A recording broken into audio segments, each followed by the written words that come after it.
ಶ್ರಮದ ಬೆಲೆ. ಒಂದು ಚಿಕ್ಕ ಹಳ್ಳಿಯಲ್ಲಿ ರಾಮು ಅನ್ನೋ ಹುಡುಗ ಇದ್ದ. ಅವನು ತುಂಬಾ ಬಡ ಕುಟುಂಬದಿಂದ ಬಂದವನು. ಶಾಲೆ ಮುಗಿದ್ಮೇಲೆ ಅವನು ಊರಲ್ಲಿ ಕೆಲ್ಸ ಸಿಗದೆ ನಗರಕ್ಕೆ ಹೋಗ್ಬೇಕಾಯ್ತು. ನಗರಕ್ಕೆ ಹೋದಾಗ ಯಾರೂ ದೊಡ್ಡ ಕೆಲ್ಸ ಕೊಡ್ಲಿಲ್ಲ. ಕೆಲವರು ಇವನಿಗೆ ಏನು ಬರುತ್ತೆ ಅಂತ ತಿರಸ್ಕರಿಸಿದ್ರು. ಆದ್ರೂ ರಾಮು ಹಿಂಜರಿಯಲಿಲ್ಲ. ಹೋಟೆಲ್ನಲ್ಲಿ ಪಾತ್ರೆ ತೊಳೆಯೋ ಕೆಲ್ಸ ಮಾಡ್ಕೊಂಡ. ಬೆಳಗ್ಗೆಯಿಂದ ರಾತ್ರಿ ತನಕ ಕಷ್ಟಪಟ್ಟು ಕೆಲ್ಸ ಮಾಡ್ತಿದ್ದ. ಕೆಲ್ಸ ಚಿಕ್ಕದಾದ್ರೂ ರಾಮು ಮನಸಾರೆ ಮಾಡ್ತಿದ್ದ. ಸಮಯಕ್ಕೆ ಕೆಲಸ, ಸ್ವಚ್ಛತೆ, ಗೌರವ ಎಲ್ಲವೂ ಪಾಲಿಸ್ತಿದ್ದ. ಅವನ ಕೆಲಸದ ಶ್ರಮವನ್ನು ಹೋಟೆಲ್ ಮಾಲೀಕರು ಗಮನಿಸಿದ್ರು. ಕೆಲ ವರ್ಷಗಳಲ್ಲಿ ರಾಮು ಅಡ್ಗೆ ಕಲ್ತ್ಕೊಂಡ. ನಂತರ ಮ್ಯಾನೇಜರ್ ಆದ.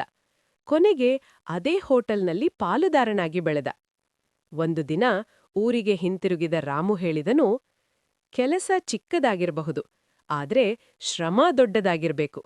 ಹೋದಲ್ಲಿ ಕೆಲಸ ಮಾಡಿದ್ರೆ ಜೀವನದಲ್ಲೂ ಮುಂದೆ ಹೋಗ್ಬಹುದು. ಸ್ಥಳ ಮುಖ್ಯ ಅಲ್ಲ, ಕೆಲಸದ ಮೇಲಿರುವ ಪ್ರಾಮಾಣಿಕತೆ ಮತ್ತು ಶ್ರಮವೇ ಯಶಸ್ಸಿಗೆ ದಾರಿ.